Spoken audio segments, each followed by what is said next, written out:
The gruesome murder of a lady in Muyuka yesterday has generated widespread condemnation across the globe, Cameroon particularly, with many persons asking the question as to how Cameroon, the northwest and southwest region, how they got to where they are today. Good evening, televiewers, and welcome to this edition of Prime Hour. In the program today, we are going to focus on the killing of this lady by unidentified persons, supposedly separatists who were involved in this action. We are going to be looking at it, also looking at what took place in Bomenda last week with a lady named Treasure who was equally murdered, and the case of a councillor in Dop who was equally murdered day before yesterday by I don't know how to call the authors of that crime, but we also are going to be talking about the case of the pastor who was killed in Batibo some days back. We are going to be discussing this with our panelists who are in the house today.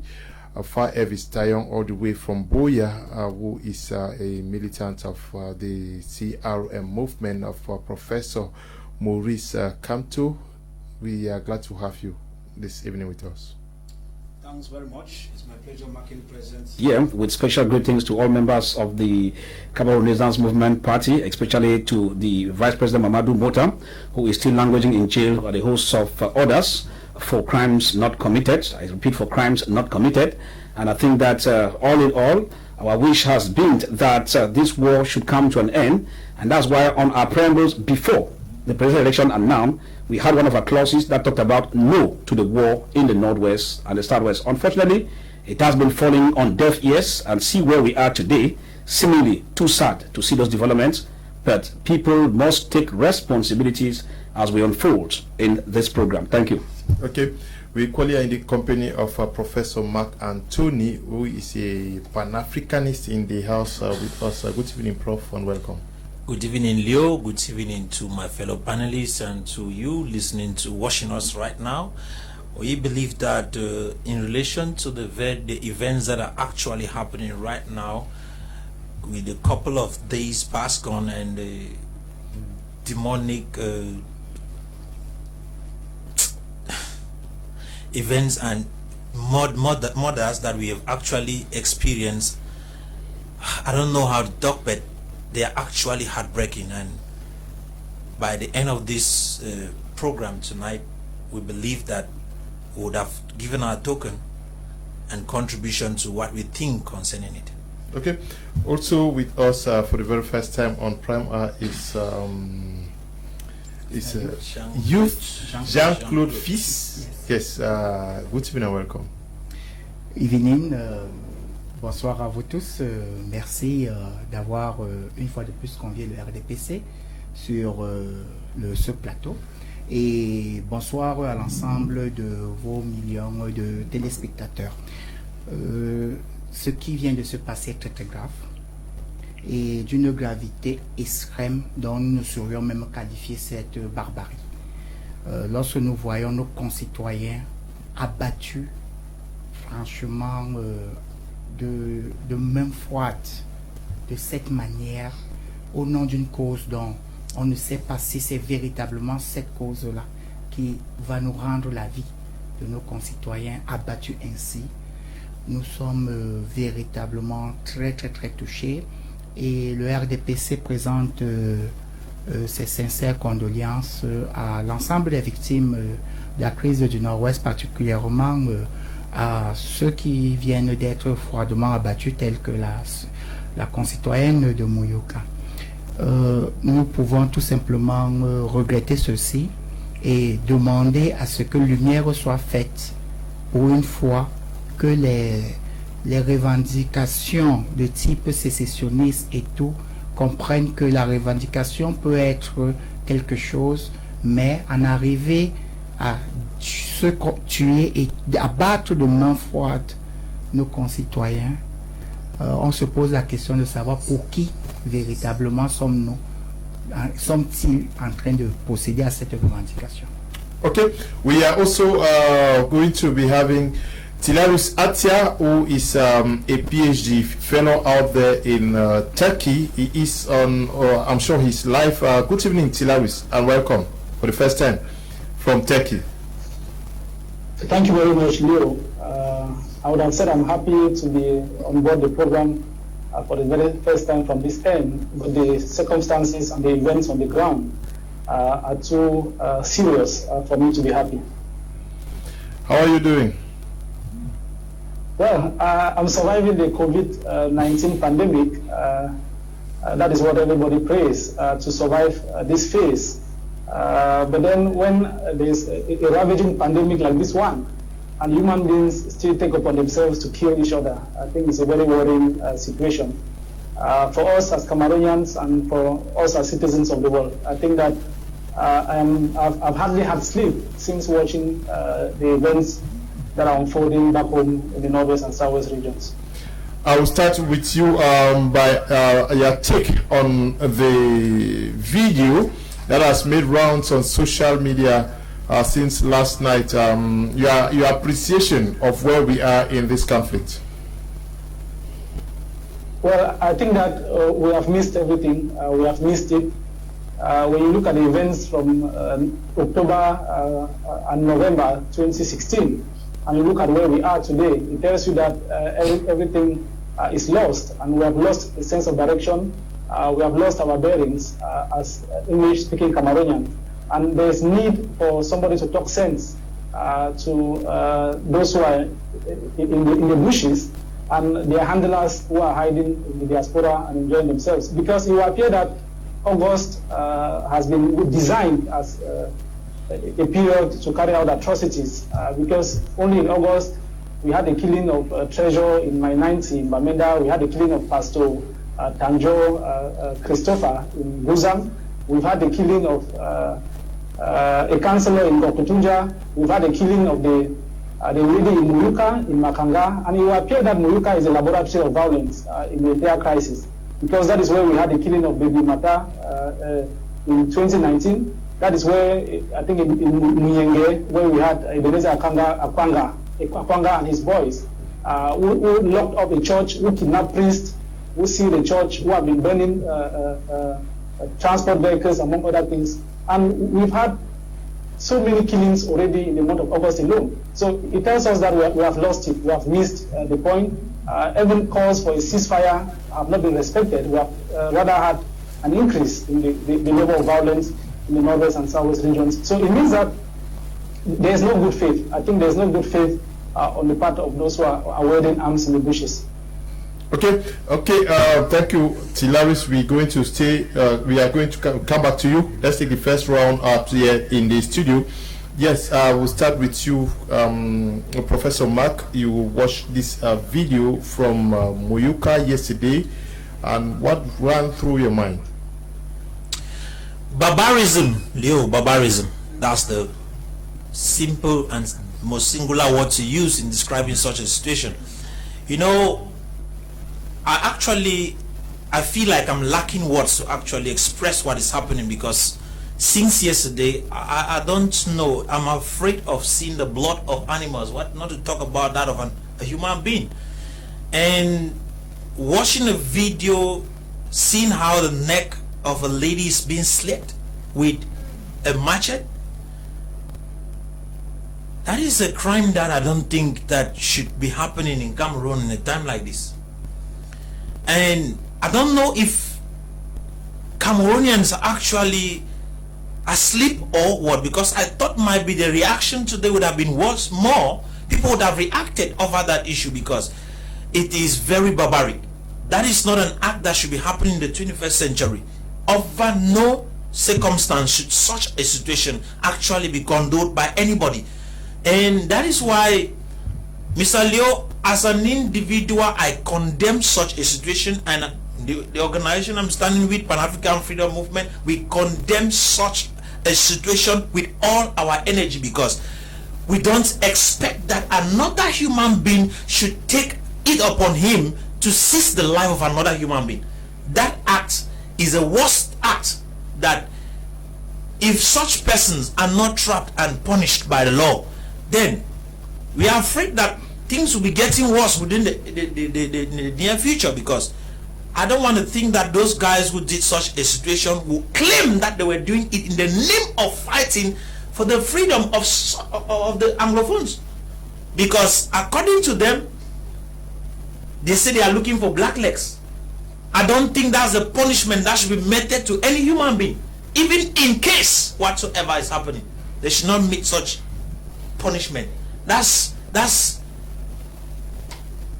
Okay, good evening to you, Rebecca Makulescu. You say we should talk about what happened in Bafut few days ago. You have information about what happened in Bafut. Let us know. And to you, Ayuk Frank Eno. Good evening to you, and blessing more. Motapenda Logra. Good evening to you. Votre première réaction à ce qui s'est passé à Moyoka?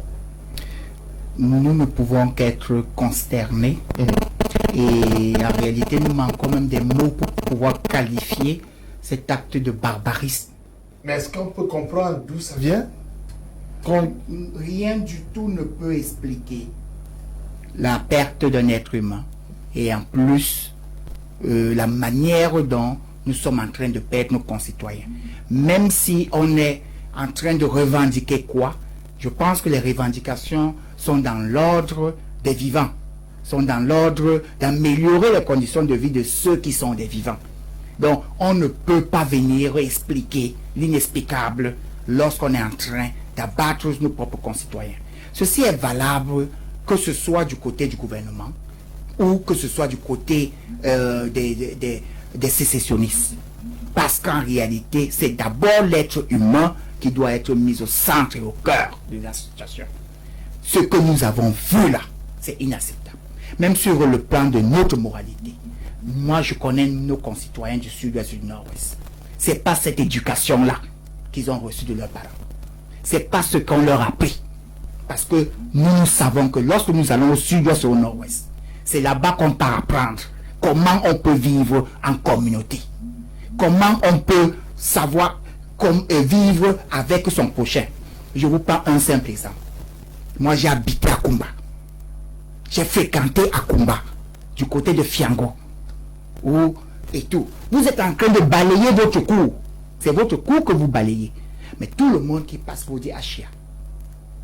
Ça voudrait dire que tout le monde se retrouve et est convaincu que s'il avait une minute, il serait venu vous donner un coup de main. Dans le cadre du nettoyage. N'en parlons pas d'une vie. Ça, c'est incroyable. Et en plus, abattre de manière froide, prendre une matiette, découper la tête, et en plus, même pas de remords, au vu de ce que j'ai vu là, et sans compter maintenant le niveau d'affichage de l'ensemble des morts, et pour pouvoir s'enorgueillir et dire après qu'on est en train de procéder à une revendication dont on ne sait même pas pour qui ils sont finalement en train de procéder à cette revendication.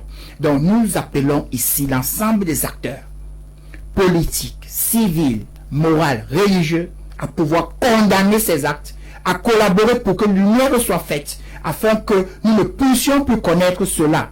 Notre pays, tout au moins les Camerounais de tous bords, on n'a pas besoin de vivre cela. Okay, Desmond Rex, good evening to you. I've gotten your message, but we should also bear with everybody. Far Elvis Tayong, the style of killing, we saw a decapitation in Dorop. We saw the pastor in I'm sure Guzan Obatibo. We saw the lady Treasure was also killed, and the lady of yesterday, it tells that there seems to be an agenda that is set to, or to a message to pass across. Well, you know that as I said, what we're seeing rather, anybody born of a woman going through those developments will suddenly feel too disturbed. I saw the video yesterday. I've seen the one in Dop, and I saw the one of Treasure, and they have not been able to keep me very okay psychologically, spiritually, and I think it is an act that no normal human being, I repeat, can't be bold enough to say that is the best thing that should happen. I say no normal human being. So we must be able to put our heads together and condemn that. But then I go further. I've listened to panelists present here, and everybody's giving his point of view, which is very correct. But I think that we are not being fair on this platform. I mean, for the panelists, like I get for reactions. What am I saying?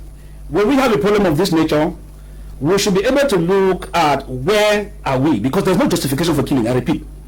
As I said, if you suspect me of being a blackleg, there should be a means for you to interrogate me and keep me for further investigations and other punishment, not necessarily killing. And again, not even brutalizing or cutting my hand or my finger. Just like if you suspect that this person is amber and you're on the side of the government, there are no courts. That the person can be taken to custody, sent to court. If found guilty, he's sentenced according to the laws of the land. According to Geneva Convention. According to Geneva Convention. We are talking about prisoners of war. Prisoners of war. Prisoners of war. As I said earlier, when you look at the South Sudan conflict, the first preliminary stage of resolving the conflict took place in RDC. And the first step they took was to have swap of prisoners. The rebels had prisoners in their keeping, the government had prisoners on the rebels in their keeping, and there was that swap over. Unfortunately, we don't have swap as per se, except the guys who are in Yaoundé that used to say and Tabe. Why? We have a worry on the line. If I am suspected to be an amber and I fall on the ranks of the security forces, I am wasted along the line. If the amber catches me or catches a military official, and instead of the amber keeping a military official, they finish the officer. So you see, both parties are playing some extremism. Why do I say so? If you look at it critically, we talked about the issue of decapitation, which we keep on condemning because it's something that nobody can accept. Yeah, but except that what you are saying, and we are talking about prisoners of war, is in the situation of war, yep. You meet a fighter of the other side, you take him. But we are talking about treasure wars, armless. We are talking about the lady yesterday who was not a fighter. We are talking of armless persons. Yeah, that's why I'm saying that in this case, if it were a case of a military, yeah. No, what I'm saying here is that if somebody is armless and you have arms, first you are superior to that person. Because I'm talking about where civilians are caught in the crossfire. If I am armless and you have your arms, whether you're military or amber, you can take me into custody. Because there's no way I can fight you. Because you have the guns, I don't have the guns. So it still boils back to the fact that you must not necessarily take a military officer into custody, or a military officer must take an amber fighter into custody once a civilian is suspected, because there are times civilians are caught on both fronts. We have reports whereby civilians are mistaken, sometimes caught in crossfire. You get the point, which is what we call collateral damage. But we still think that in the course of all of this, once you lay hands on somebody, there will be no justification of killing the person. There are procedures where you can keep the person, or there are law courts for the side of the military where you can transfer the person for justice to take its course. So, okay, I just want to answer to Egben Chong. Egben Chong, please, I just want to let you know that I have had enough information from Moyuka. I've sent somebody to Moyuka, and I've been relating with many persons from Moyuka, so I'm not just talking from the space, please. And there is somebody who says they can't get our images since some days back. Please, if you can't get our images, we moved our frequency. You can get us. You have to tune your television or your dish or decoder to frequency 12,333. Tune it to 12,333. Symbol rate 30,000. Frequency 12,333. Symbol rate 30,000. Polarity vertical. We are on Amos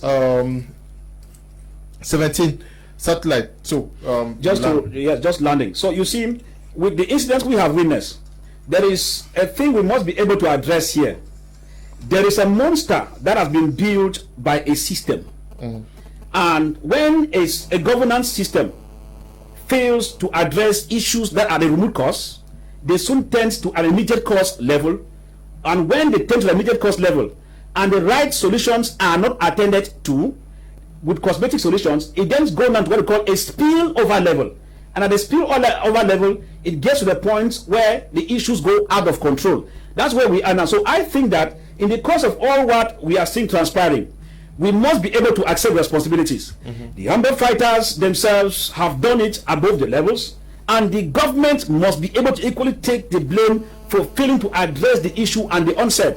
Where we are now, we have talked about reconstruction, disarmament, bilingualism, which are all cosmetic solutions. My worry here is that If we have, like my fellow brother from the CPDM here, and they are not honest to take our worries to China, to Yaoundé, that enough is enough, because we are tired of seeing people being killed up and down. Let us look for a solution for us to get to the table. It will be able to get us out of something. But the moment that we stay on the blame game, like saying Ambas have done this, they are inhuman, the question is, what they have done is wrong.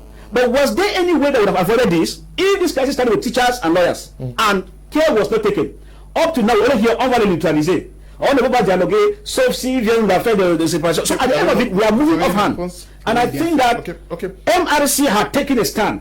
Before presidential election, we said no to the way of the Northwest and Southwest.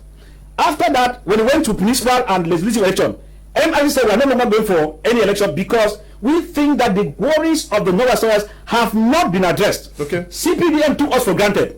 And today, each time you get the arrogance and they tell you, I got your news here on platform today. I got an interview with a woman who said, no, they have to apprehend the people. How do you apprehend people who are in the bushes? But then if you put in a journey place, once reconciliation begins, it's easier enough for them to start saying, you say the CPDM is not carrying their worries to CPDM is not helping the situation at all. Mr. Yuk, I'm sure the government is aware of what is happening. Non, mais c'est-à-dire, il faudrait qu'on se comprenne très bien. On a parlé ici d'une crise. Depuis lors, regardons bien les deux parties. Quelle est la partie qui fait de plus réellement de concessions depuis? Parce qu'apparemment, on est seulement en train de dire le gouvernement, mais vous voyez le niveau de barbarie du côté des sécessionnistes. Ça ne désemplit pas. Au point où, à un moment donné, on peut même rester comme ça, se poser des questions de savoir qui est réellement en train de vouloir faire en sorte que la situation ne puisse pas se désagréger. Lorsque M. Elvis Fa nous dit que les mesures qui ont été mises sur pied sont des mesures cosmétiques. Mais ces mesures qui sont cosmétiques, avec l'ensemble des éléments et la main tendue du président de la République, pour que les uns et les autres puissent revenir dans une situation de paix, on va dire que les mesures sont cosmétiques. Sur quelle base? Le grand dialogue a été organisé. On a demandé aux uns aux autres de venir et de s'exprimer. Ils l'ont fait. On a créé une commission de désarmement, de réintégration, de démobilisation. Parce qu'en réalité, on est convaincu qu'il y a un léger mieux aujourd'hui. Il y a des populations qui disent non, qu'elles sont fatiguées parce qu'en réalité, elles ont été trompées pour une cause dont elles, finalement, elles ne comprennent pas. Parce qu'à voir ces familles qui sont en deuil aujourd'hui, on est en train de comprendre que effectivement, ce n'est pas véritablement la cause de cela. Lorsqu'on nous dit que la reconstruction, telle que les États-Unis l'ont avancée, mais la reconstruction, en réalité, est une conséquence du fait qu'il y a des zones qui sont pacifiées. Il y a des Camerounais qui ont renoncé à la violence. Il y a des Camerounais qui sont fatigués de 3 années d'une crise interminable. Il y a des Camerounais qui veulent reprendre la vie normale, de l'éducation, du logement social, de la reconstruction des routes. On nous montre des reportages dans plusieurs chaînes de médias montrant la difficulté des citoyens du nord-ouest et du sud-ouest pour pouvoir ressortir les produits agricoles afin de pouvoir venir les vendre. Qu'est-ce qu'on va faire? On va rester tranquille? On va dire que non, il n'est pas encore temps lorsque nous avons 2-3 barbares qui sont en train de vouloir semer la terreur. Tilaris Atia, if you are on standby, perpetrators of what happened in Muyuka yesterday, I also have listened to the author of what seemingly happened in Dop, claiming that it is to pass a strong message to those who are considered as blacklegs. Tilaris, I would advise that you shift a little bit to your left, so that you are, shift a little bit to your left. Yes. Okay, yes. Is this the best way to pass that message? By killing them? Well, it is not the best way. I would not want to play the devil's advocate here, but we have to get things straight. We are in a war situation. We are in a conflict situation. That is something we have to establish and agree upon. Can you shift a little bit behind? Tilaris, can you shift a little bit behind? Yes, good. Just yes. Yeah. I'm saying that we are in a war situation. Yeah. And we have to establish the fact that we are in a conflict and we agree upon the rules that guide conflict. And the rules that guide conflict are the Geneva Conventions of 1949 and the additional protocols that have come over the years.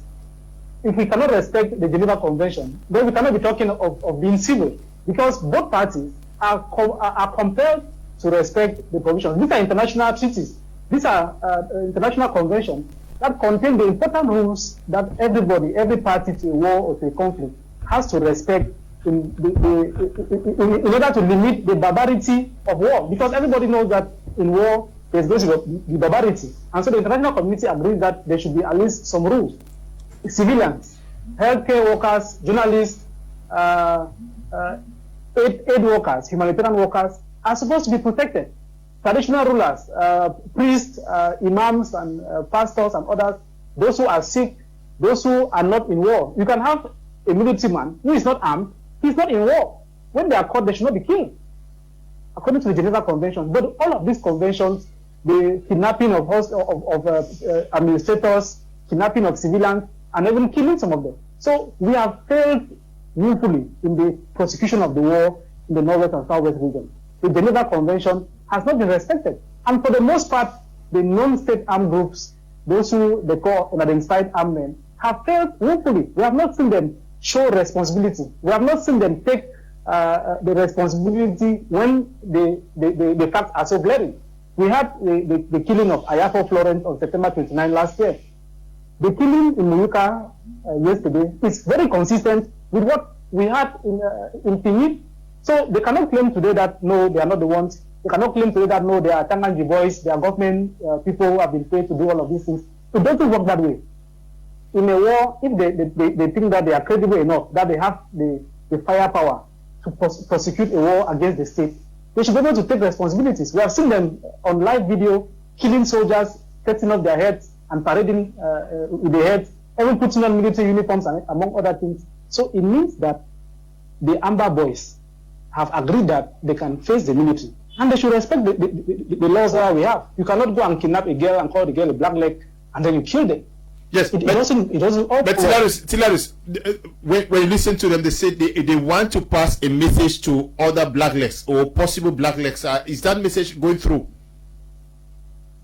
The message has gone through loud and clear, and it has revealed a weakness on the part of government, because it is the responsibility of government to protect civilians in every situation. The state is superior, and the military is out to protect the sovereignty of the country. And the sovereignty of the country is not the president of the republic. The sovereignty of the sovereignty of the country lies with the masses, lies with the civilian population.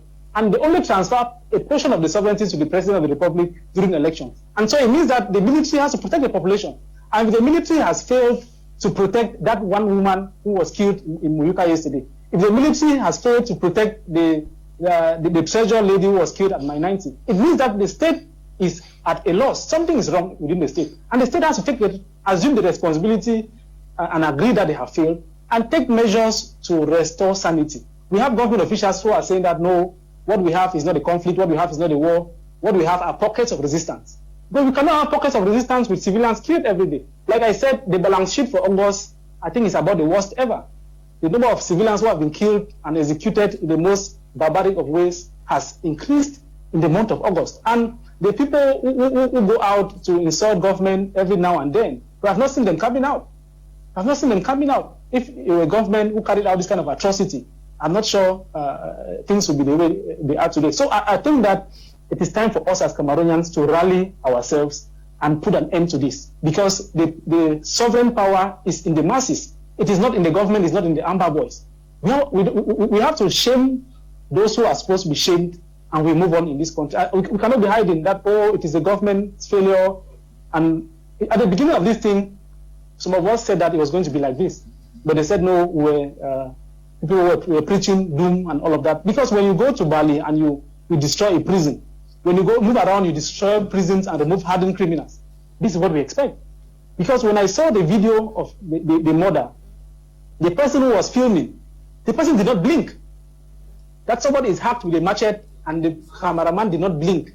It tells you that we are dealing with the worst set of drug addicts ever produced in the world. Okay, so that is, we'll be coming back to you. We move over to no, we stay in Douala. Let's take the first reaction of Dr. Nick Ngwanya after watching the video from Moyuka.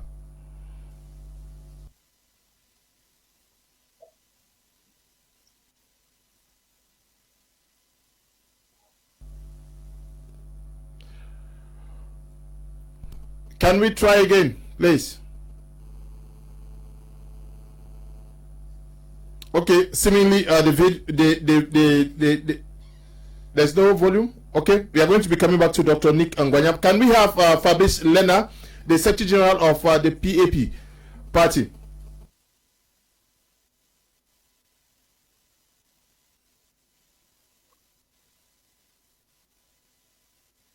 Young lady that has been decapitated is so shocking that what is happening in the southern Cameroons is far from the dream of the revolution, is far from the dream of the struggle. And I want to condemn these acts in strongest terms, because these are acts of human rights violations. I would like to crave the indulgence of those concerned that human rights violations are not only for the politicians that started or instigated the struggle or the armed conflict, but by all persons involved in one war crimes or the other. War crimes here signify that you are not the judge to claim that someone is a black leg or whatsoever, and you just take the person's life, sanction of death sentence. It is not proper at all, because I don't think those were the objectives or the original motives of the struggle. In this light, I will want to call to the consciences of the leaders, of the rational leaders, that what amount of people will have to die before we will come to our reasons to say that we should stop the killings, we should accept ceasefire. This call is to the separatist leaders. This call is to the Cameroon government in Yaoundé. This call is to international organizations that are supposed to guarantee the safety and self-determination of countries around the world. When are they going to act appropriately to see into it that people in these regions live life again? It's really very sad. We want to stand and distance ourselves from such very terrible human behavior of man being enemy to man into this extent. It's really so sad. And I would say we of the Popular Action Party had always preached and maintained, retained, will sustain our non-violent method of asking for our rights, of asking for the things that is denied of us. And this non-violent action seems to be the only working method for African leaders, for the modern society. It's very easy to give people gun, but very difficult to take them back. Very easy to start a war, but very difficult to stop it. So it is high time we come to our reasons and push forth for ceasefire and negotiations to end this senseless war that is taking lives on daily basis. Okay. Without. Okay, that was Fabrice Lena, the Secretary General of the Popular Action Party, based in Yaoundé. He was talking from Yaoundé. I take this reaction from Reverend Gustave Ebai, who is also a colleague. Reverend Gustave Ebai says the population is not helpless. The population is the only one who gives mandates to any authority that exercises within our communities. who today has the mandate of the population. The population is also in various levels, and all levels must act accordingly. This is a time for religious leaders to mobilize their millions of faithfuls to march in the streets of all villages and towns in all 2 regions and pray publicly for the cessation of violence. It is time for journalists to agree on a collective strategy on how to report on this crisis or help reduce the glorification of violence. It is time for a cultural and development association to mobilize our communities against violence. The local syndicates and Bayam-Selams should come out against this kind of violence. The population is you and I. We must move from words and condemnation and move to collective actions to prevent the occurrence of such violence. Reverend Gustave Ebai. That is why on My Media Prime we are for peace journalism. Do you understand what Reverend Ebai is proposing here? Talking about the population. Mr. Liu, like he said, it is the population that actually gives power to whosoever. And I believe that it's still the same population that has the authority to take back that power if it wishes. Whatsoever is happening presently is because the people endorsed it at the beginning. And when the people endorsed it is because they saw that it was something that was genuine. Those at the beginning of this in 2016 and in early 2017, I think September 2017, on the 22nd of September, when Southern Cameroonians went out to the road in masses and marched, that was giving consent to the fight, to tell the people, the government of Cameroon, that we are tired. And that is when these individuals were empowered to speak for the people. And when they were speaking, everybody accepted their authority. What happens here is that the same people whom they gave authority to have eaten fat, and at the end of the day seems to have forgotten why they went to the street on the 22nd of September 2017. And so I believe that if in case things will get back to normal, though the normalcy of things will actually depend on President Paul Biya, because he is the one who actually literally made things worse after he came out and declared that there should be war against those who have picked up arms. Believing that before they picked up arms was as a result of a recalcitrant act of some ministers who were sent to actually dialogue in order to calm things, their approach was very, very bad, and it actually stimulated what we have today. So it was it resulted from bad management of a crisis that actually was genuine. And as a result of that, Mr. Leo, the people empowered these guys, and some of them whom were empowered actually gave audacity to some to pick up arms after a lot of persons were shot. I remember on the October 1st how many persons were shot that day, and I remember on September 28th of 2017 how many people were shot in front of me that day and killed. And I should always put this, even my wife was shot that day. And as a result of that, we saw it as a genuine act to step out and say, no, we don't want this anymore. But the fact that these same boys that were came out and said, okay, we want to protect you people, and now killing the same people whom gave them authority, is where we have a problem. I want to be sincere. If you hold a gun, you should fight with a military person who is having a gun. You don't fight with civilians who have nothing. That is where I condemn them with every little blood that I have in me. You don't have the right to take a person's life who is not having a gun in his hand. So I want to support the Reverend, that I think now many ministers of the gospel have the right to pull it out the believers, to their faithfuls, to join them on the streets to march against this thing. But I heard the guy in DOP the other day. he sent out a message, the boys, they sent out a message and warning pastors.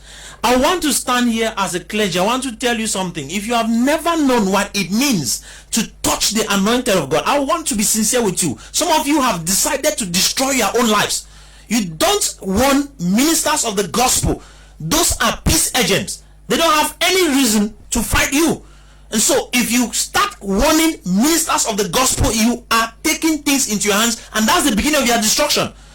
Some of you said it was a genuine fight by God. How can you then be pushing men of God out of it? It means that you have decided to destroy your own self.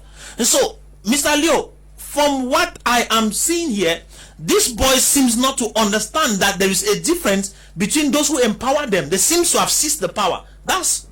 They are saying that the President Paul Biya is a dictator, but they are worse than dictators, because those are acts of dictators. You don't say you want to give power to people. You want to take independence. You want to give you want to separate. You want independence, and at the same time you are already showing the people that if actually you get the independence you want, your manner of treating them will be terrible. So at that particular level, I don't think that is the kind of way the people of the Northwest and the Southwest want to be treated in any way.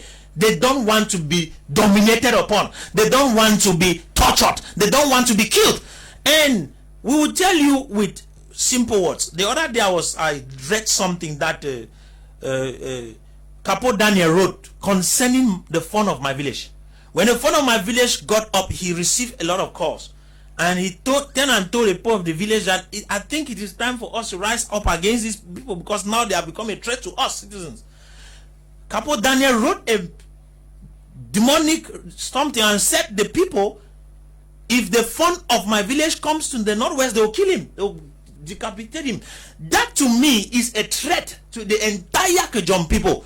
And I think that brings me to a place where I am seeing this thing like an act of barbarism and complete dictatorship, and I want to say I will never tolerate it as an individual. I got angry today, Mr. Leo, since yesterday night, worse than I've ever been before, because I could not imagine that such an act will be orchestrated in public. That's after killing somebody in using video. Far Evis Tayon, do you think that the population has been abandoned to itself in the Southwest and Northwest region? Because like Tilaris rightly says, this month of August we find persons killed left, right, center. Yes, I would say that the population is caught between the devil and the deep blue sea. Okay. If you go like in Kumbo, while the SDO and the mayor are saying the driver should transfer the park from where it is to another area for safety reasons, the Amber fighters are saying the park should not move. The drivers now are in a fix, because they're in a fix, no transportation between Kumbo and Bamenda. You could get the point. Now, I have a way of looking at it. I keep saying that no one should justify killing of anyone in any order. But my only worry on the platform here is that we are looking at it at the one side. And I will not take it at one side because people are afraid to take the other side of it. We understand that barbarism is on both sides. We should accept here. Unless we are taking another direction. That one is not something. We know about the issue of Sam Sawyer beheading. It was done with video. Done. We know about the issue of Wazizi. Journalists here covered the event, have run up and down. No headway till today. We know of some of those several cases. But I'm saying that, my point is that if we want to pick up a blame game, we should be able to understand that in a war, both parties are involved. My problem is the civilians. Because if it was an issue of military attacking Amber attacking military, I might not be too concerned because both of them have weapons. But where the civilians are caught in between, it becomes a problem. We know of the Santa massacre. We know of the Ngabu massacre. Do we now say that all of these persons, one can go scot-free? No. All of them are guilty of against the convention, the Geneva Convention, which I am still together with my brother Tilarius hitting hard on that because his story is still one-sided. All of us here, we are talking water on our mouth. But I feel that. But I think no. Please. I don't want us to send a wrong message out there. When the Ngabu incident happened, one side was blamed. The person that I'm talking about the incident here. Yes, but we are talking. We are talking here. We are talking of the incident of yesterday. How do we go out of this? I don't understand that. We need to discourage both parties. We are addressing There's an issue. We are addressing the month of August. Yes. We have the case of Treasure. Correct. We have the case of the councillor in Dop was Yes. decapitated. We have the case of the pastor in Batibo Yes. was killed. And the lady of yesterday, that is the focus of... And if we analyze, do we end there if we analyze? Analysis does not end there. No. That is the focus. Because at the end of it, we are dissociating from killing of any human being. I'm not sure when we Because we want peace to return. I'm not sure when we're discussing on Gabu and people were It was two-sided here, Mr. Liu. When the people The government organization who gave one-sided report. It was two-sided analysis at the end of it. No, I don't want us to give the impression that we shouldn't take the debate. But I'm sure we want to go out of it, Mr. Liu. Go on. But if we want to go out of this, my worry here is that an event that happens is linked to another one. Okay. We are talking about 4 killings on the side of Amba within the month of August. We cannot tell what will happen in the other months if we don't say that we need to dissociate the aspect, because all lives matter. It's my point. I'm not talking about what I'm about here. If we say that 4 persons have been killed, before the 4 persons who were killed by the Amba, other 4 or 10 have been killed by Amba, other 10 the same have been killed by the military, who are all involved in the conflict trying to put in place order. So I think that in my own point of view, I'm looking at the fact that the 4 persons have been killed, to me is enough. I should even call it a drawing board, where we should be able now to pick up and say, no, enough is enough. Let us get now to the end of this thing, because we don't know who will be next. Tomorrow it can be a civilian, tomorrow it can be a military, tomorrow it can be an Amba, because of these 4 who have been killed by Amba fighters, which we condemned in strong terms. So what my worry here is that we are begging, just like Fabrice Lona ended in his speech, it is a call for concern. For me, this particular crisis we are finding from these 4 persons killed, coupled with others, should be enough for us to say, let the powers that be do something for us to save the population and getting all the stakeholders on the table. I think it's my wish, unless we are talking in different terms here. That is where we are going to land in the program. All right. Look, we are going one stage after the other. And those of you who are watching and insulting on social media, I'm sure you are doing your job also very well, but please permit us also do our job out here. Many persons are raising the issue of security.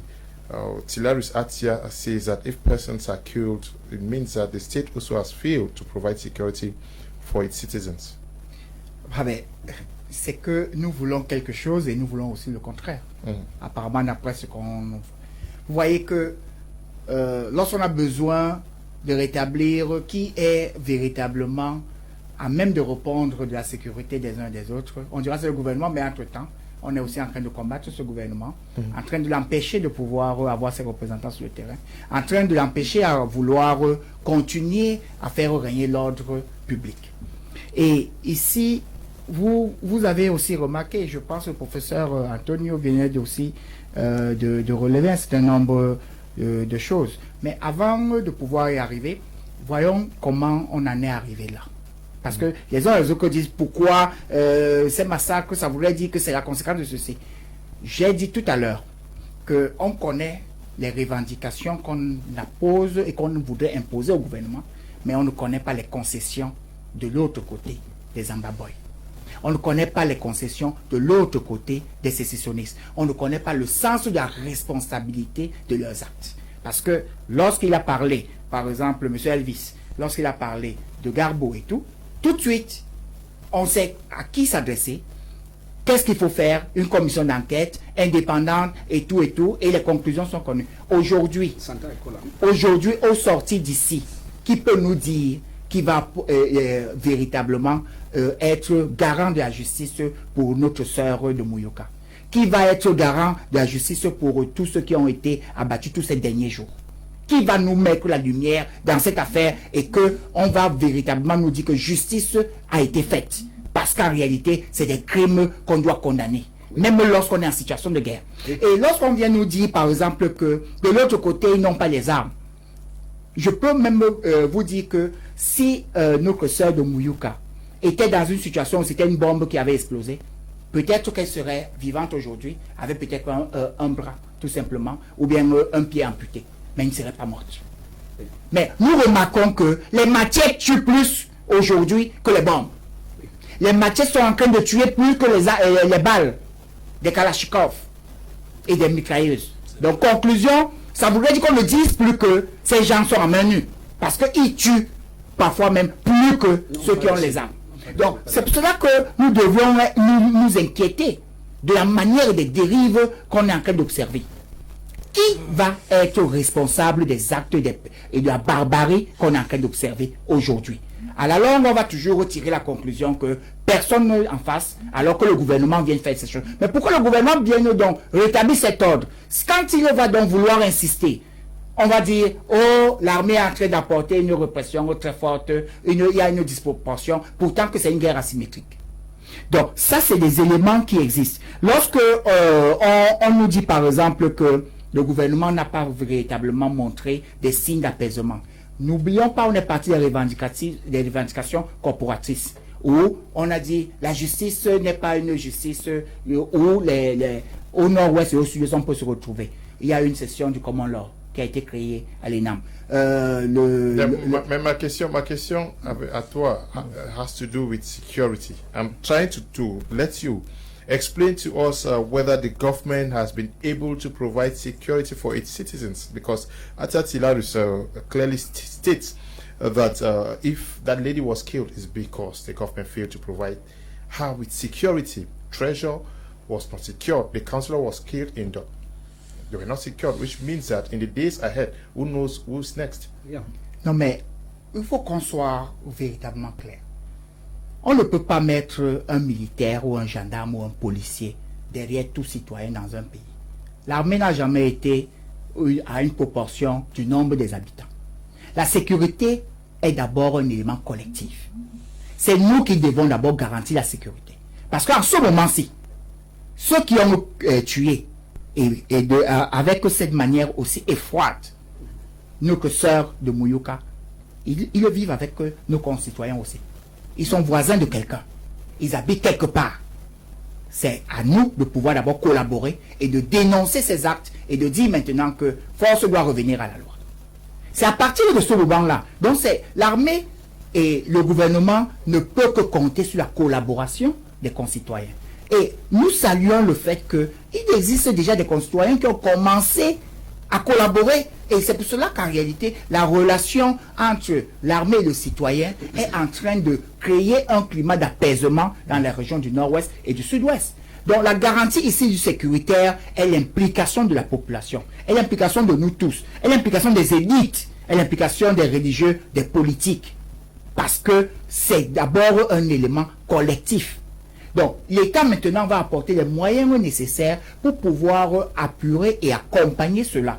Mais sans la collaboration franche de la population, on va être dans un climat dit insécuritaire. Okay, Tilarus Atia, we have seen communiques coming from the separatist camp, I'm sure from the ADF and a host of others denying what happened in Moyuka. They equally have condemned this act. It leaves many persons to wonder who takes responsibility for what happened in Moyuka.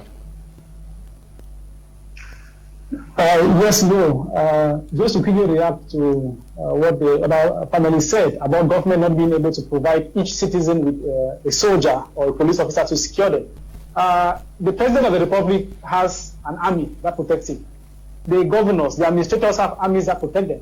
They are not more of citizens than any one of us as Cameroonians. All of us deserve the same security because it is taxpayers' money that is used to pay the security, the law enforcement officers. And so every citizen is supposed to be protected, and it is the interest of government, it is the interest of government that the population survives so that government can exist. Because if there is no citizen, government will no longer exist. So government has to take every measure. And if they claim that they are just pockets of resistance, then it should be handled. It should be handled and it should be done hastily. On the issue of the separatists and their handlers abroad, who are handling the rebels in the bushes, they have always not accepted their responsibilities. Because when Ayapo Florence was murdered, they tried to put the blame on government officials that, oh, this thing has been done by some members of government who are running counter groups and all of that. But when pressure came to bear, I think some members of ADF claimed that they had arrested some of their members or whoever who did the act.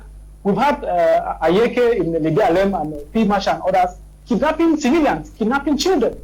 And they will not accept, even when the evidence is so glaring. When they kidnap children from PSS Gwen, they did not accept, even when the evidence was so glaring. So it is consistent with the activities of the rebel groups and their handlers that they don't accept. And they are not accepting because they know the gravity of the crime that has been committed. The Geneva Conventions of 1949 and the additional protocols that have been signed and ratified are very clear. It says that you should not take the war to civilian areas. You should not attack civilians. If you go to I think the additional protocol 1, article 85, is clear in its paragraph 3, sub 8, that the civilian population and others related civilian environments should never be a target. You cannot have military officials, for example, setting up their camps in schools or in hospitals. Like the case in Balikumbat, we have Senator Kmer saying that the military has put a camp in a hospital in Kumbat. These are things that should not exist. And the Geneva Convention punishes these people. We expect that the international community should come to go away and go beyond the condemnation. Oh, we condemn. And because it is becoming increasingly clear that the international community is going to take responsibility to either cause the extradition of some of these people who are handling the rebels in the bushes. They are now trying to dissociate themselves from the crime. Because we've had them on several occasions parading these videos and celebrating and drinking wine on social media when people are killed, like it is a case in like what was okay, Tilaris, I'll come back to you. We take a short break. We are coming right back to continue with our discussions out here.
Okay, we are back with Tilaris. Are you still there? I want you to clarify us. But as we speak, persons are not too sure as to who committed the crime.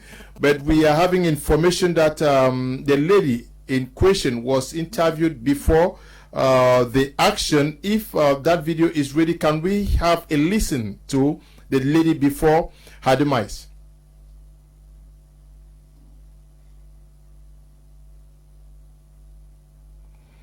While they prepare the video of the lady, I'm sure that we are going to continue with our discussions. What appreciation would you make of the reaction of the international community to what is happening in Cameroon?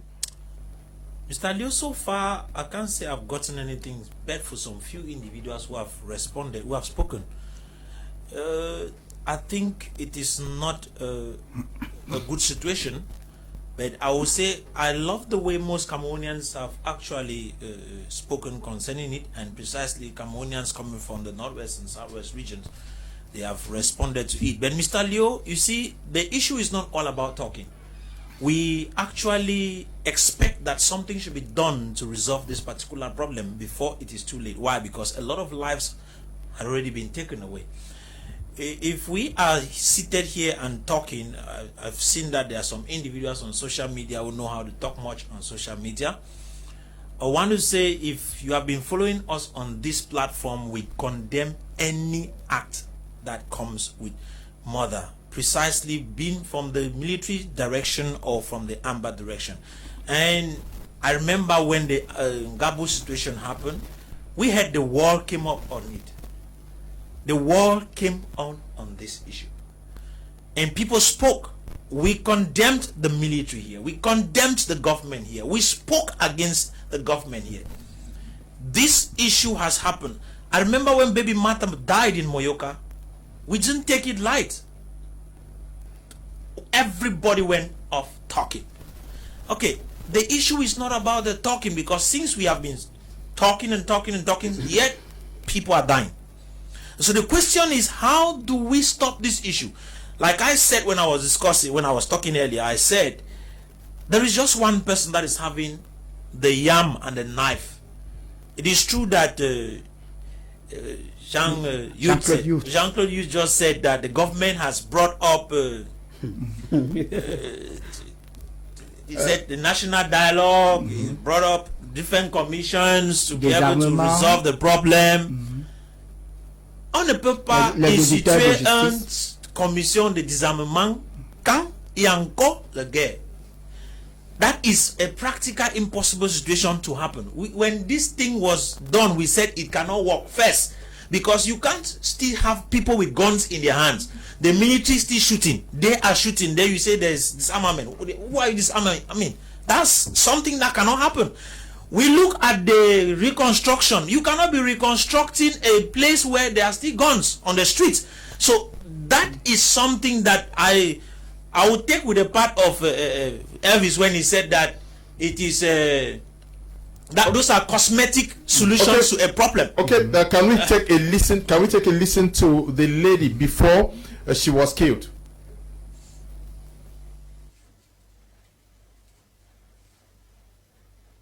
I'm not there. I will cut her neck, baby. Me, I'll cut her neck. You see, baby, where's the be mission where you go for that place?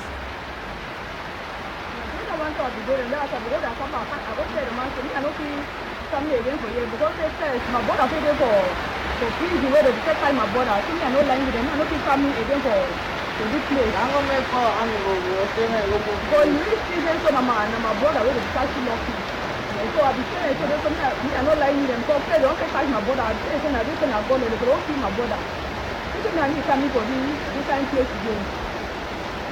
Okay, if you don't deny what they say, you need to come there. The way to be a mission now is to go there because nobody go there now one, nobody now two, nobody now three times. Your mission is to go there for them and say you see.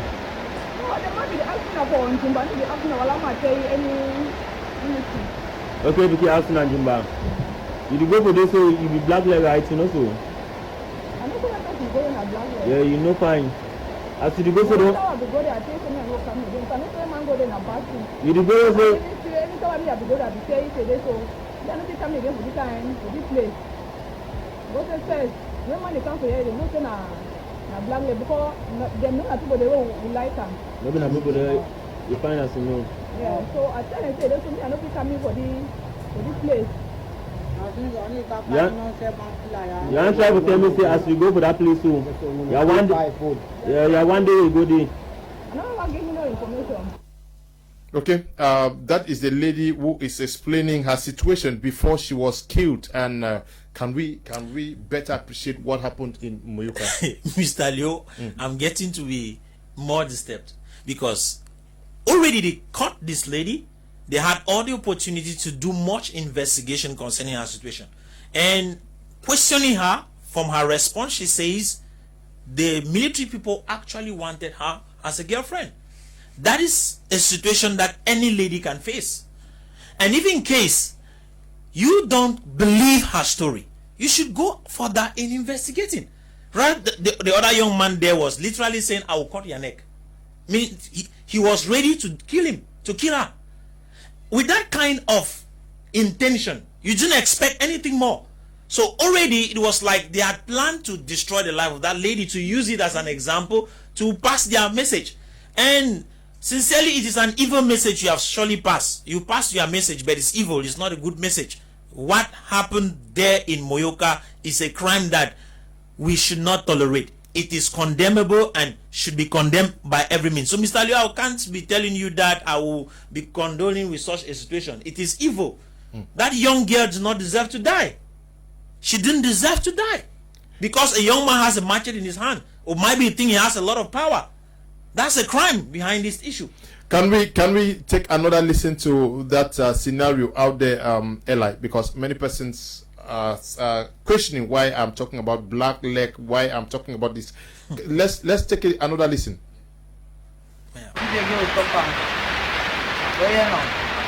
You go. So we not talk. I'm not. I go cut your neck, baby. Me, I'll cut your neck. You see him. Baby, where's the mission where you go for that place? I want to go there. I go there. I go say the man. I know he come here again for you because they say my brother say they for please the way they take time my brother. So I know like them. I know he come here again for this place. I'm gonna make call and go. So you see them so my brother will be quite lucky. So I be saying so they come here. I know like them. So they don't take time my brother. They say I don't go there. They don't see my brother. This is not me coming for him. This kind place again. Okay, you don't deny what they say in the family. The mission now is the mission is good for the Nazi.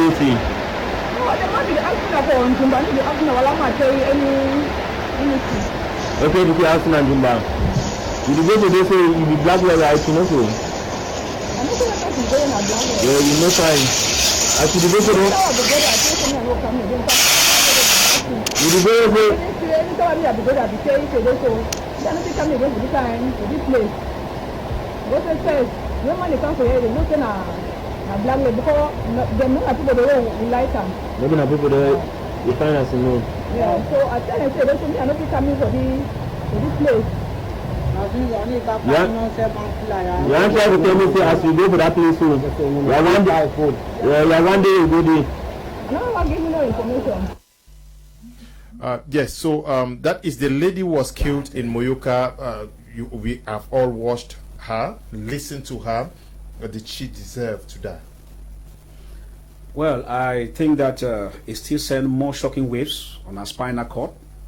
I've been disturbed since I watched that video, and still getting again that is on accusation even. And the young girl explaining that she has a brother who has been locked up, and she was going to see if she could beg for the brother to be released. You know, we are looking at a situation whereby we said most of those who manned these groups are supposed to be involved in an aspect of education. Because I have the impression that the conclusion with the man who said I go cut your neck means that there was already an agenda that I go cut your neck, whether you are explaining what or what. So you see, we are caught in a crossfire here.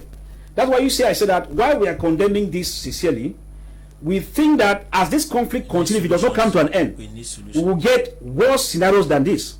We had here sometime in my 16, when the Amber guy in my 16 was controlling my 16. That was butchered in broad daylight using axe. I mean, broad daylight using axe. I asked, but if military called this guy, he has already come and have apprehended him already. What was wrong in taking this guy now to the prison, and then judicial authorities for interrogation and subsequent sentence?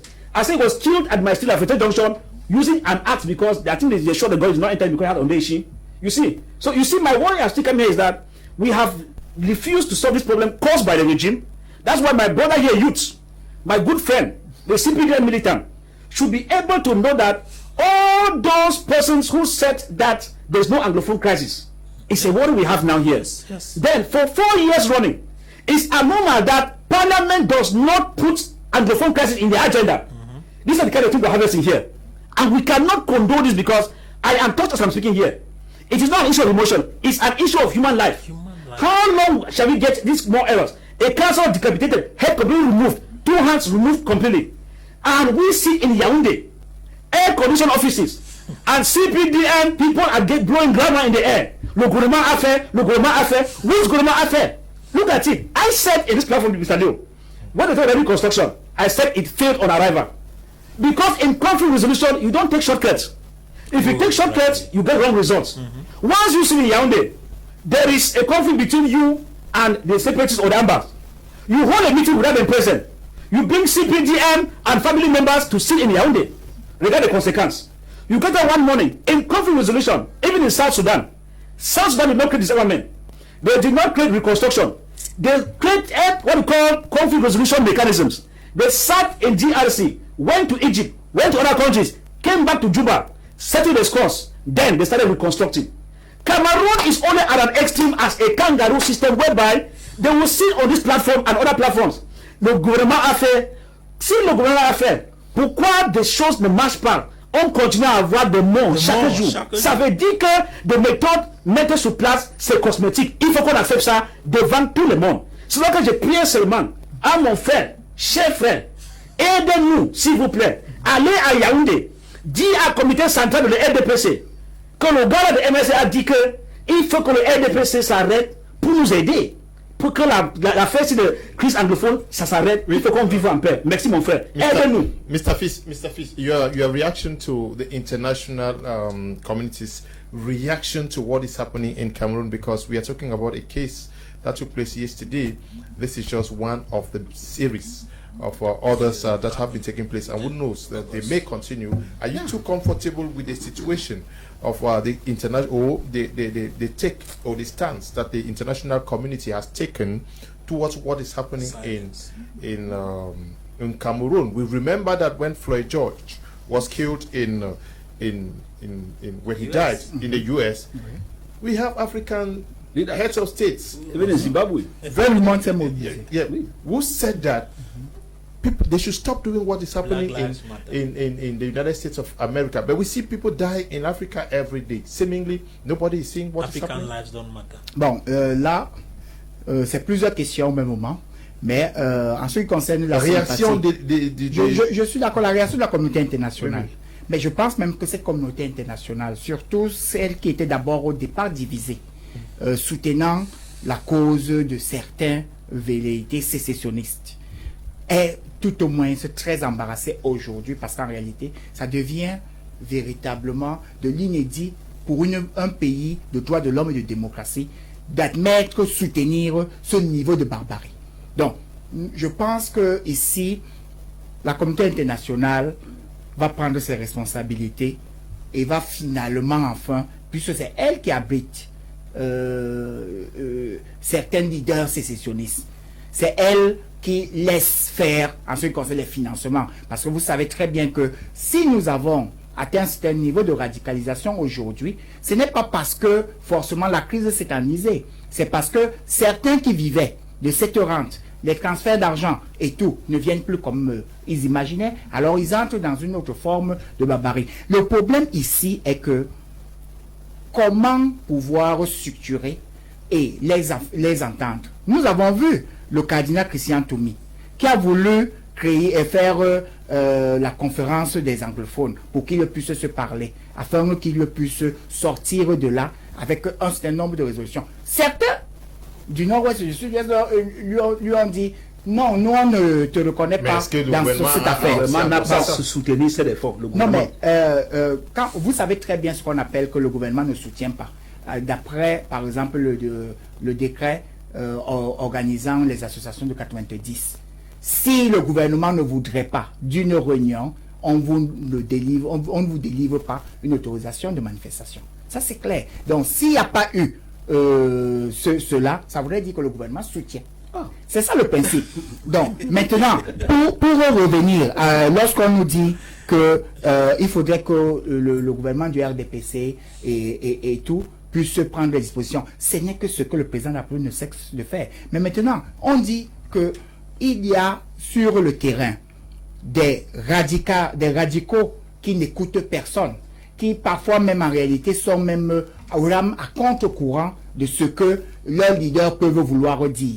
Parfois même, ils ne veulent même pas entendre qu'il y a situation de normalisation pour continuer à avancer. Le problème ici, c'est que quand on dit que la main tendue pour le dialogue est là, à partir des éléments du grand dialogue ou bien de la commission de désarmement, on a vu 180 sécessionnistes déposer les armes. C'était aussi un signal pour montrer qu'ils sont en train de vouloir revenir. Donc ici, nous disons que beaucoup de choses ont été faites, beaucoup de choses restent encore à faire, mais ici, il faudrait une volonté citoyenne. Qu'on puisse d'abord revenir sur un principe cartésien. L'homme au centre de la vie. La vie est sacrée. Oui, c'est vrai. Quand on est en train de vouloir bâtir pour un pays, pour une cause, il faudrait d'abord que l'être humain soit au cœur. Et vous avez observé, par exemple, lorsqu'on nous dit que les citoyens du nord-ouest et du sud-ouest sont libres. Effectivement, ils sont libres. Mais on se pose la question de savoir où est passé leur esprit de vouloir démontrer la liberté lorsqu'ils, par exemple, accepté observé par les mouvements de ville morte le lundi. Lorsque certains, malgré que certains sont courageux de vouloir me prendre leur cas de transport et transporter un certain nombre de personnes, et ils sont apeurés, ils se laissent apeurer, ils ne doivent pas. Ils le doivent dire au nom de notre liberté. Nous ne pouvons plus accepter un certain nombre de dérives et que maintenant, nous allons dire à ce gouvernement que voici ce que nous attendons de vous. Voici ce que vous êtes en train de faire. Implémentons cela. Par exemple, on parle ici du statut spécial. On n'a même pas encore implémenté. Il faudrait qu'on laisse ce statut spécial pouvoir être implémenté. On prend 50 ans pour appliquer.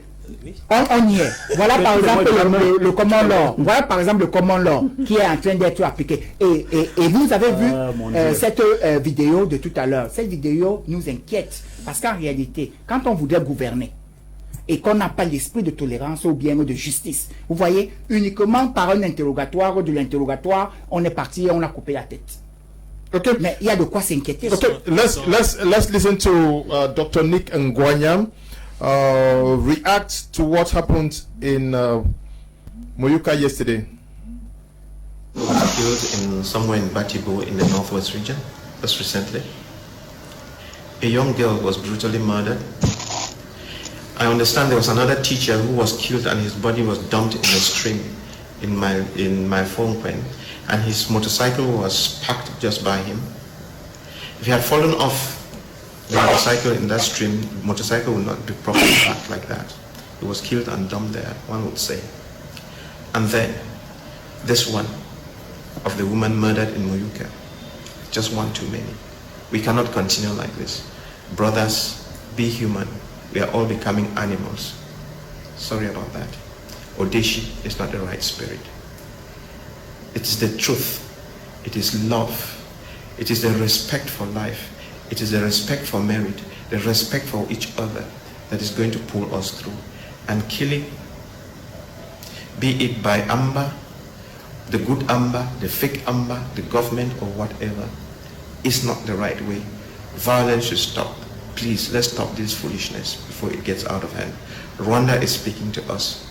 Rwanda is coming and it will not be nice.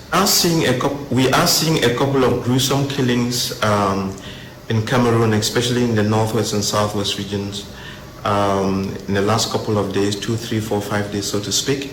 And just yesterday or so, a lady was murdered in the area of Muyuka. And this was really, really, really very barbaric and very gruesome. Her hands were tied to the back, and her neck was hatched with a machete, with a cutlass, and she was dragged all over the whole place.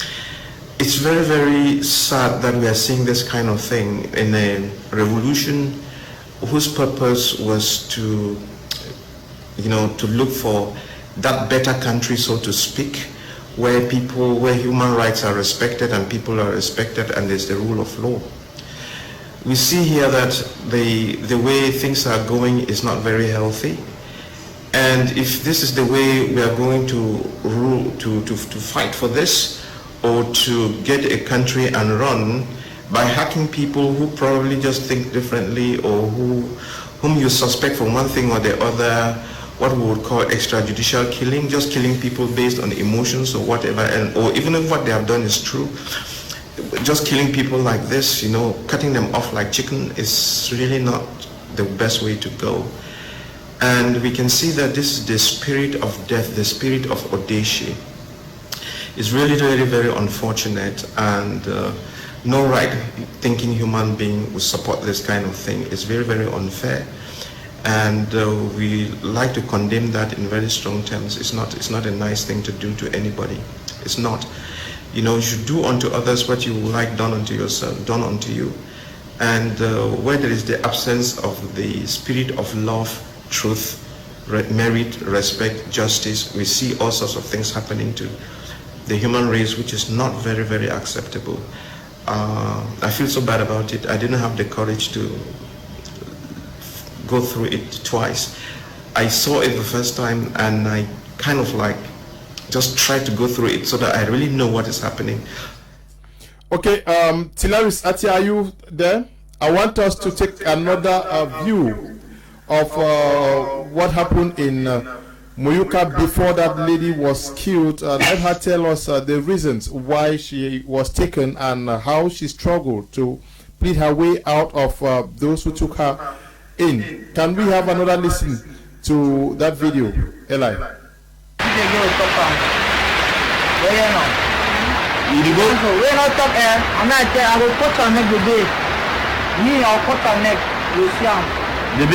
Where's the mission where you go for that place?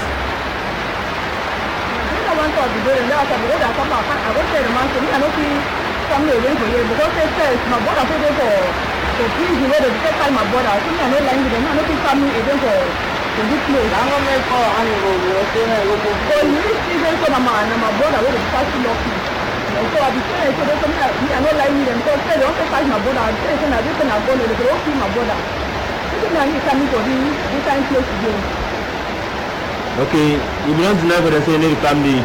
The way to be a mission now is to go because nobody go in a one, nobody two, nobody three time. Your mission is to go for the necessity.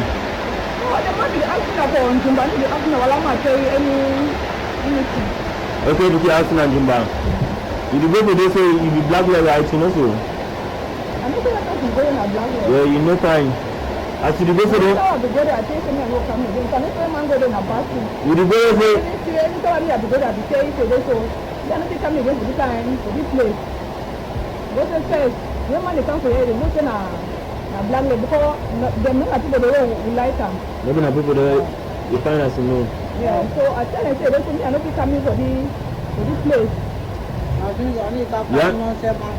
You answer to tell me say as you go for that place soon. One day you go there. No, I'll give you no information. Tilaris Atia, from every indication before judging her, had a decision was taken already.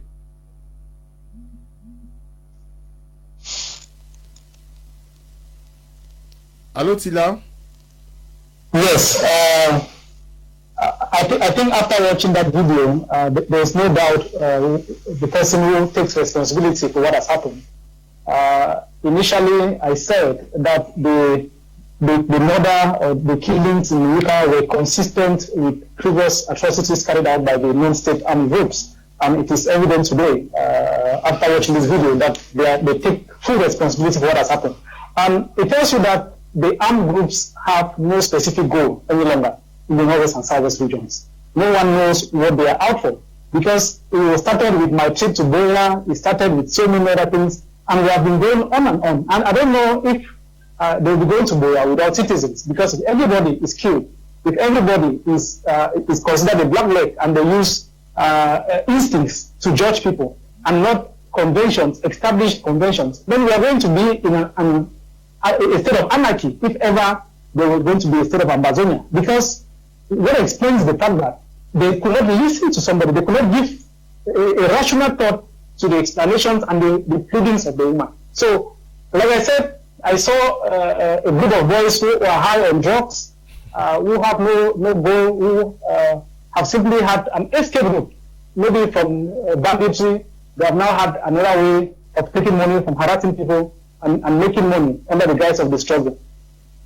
Yes, you are in Turkey as we speak. What is your take on the way the international community is considering or looking into the issues going on in Cameroon, especially in the southwest and northwest region? Yes, Leo, I think that there's a lot of hypocrisy on the part of the international community, because the Geneva Conventions of 1949 and their additional protocols, it is very clear in the Convention 1, 2, 3, 4, Article 50 of Convention 1, Article 51 of Convention 2, Article 130 of Geneva Convention 3, and Article 147 of Geneva Convention 4, that any act of willful killing, any act of torture, any act of inhumane treatment during the pursuance of a war is punishable. And that no matter where these people are, I think additional protocol 1, Article 85, says that no matter where they find themselves in the world, they can be arrested and tried or even extradited to their countries of origin. So whether you are the handler of the rebels or you are the rebel yourself, you can be arrested and tried. And all of these people who are promoting the war, either raising funds, either instrumentalizing the boys, either sending them arms or sending them money, or going on social media to embolden their spirits, are in safe havens in the diaspora. And it is either in the United States, it's either in Norway, it's either in China.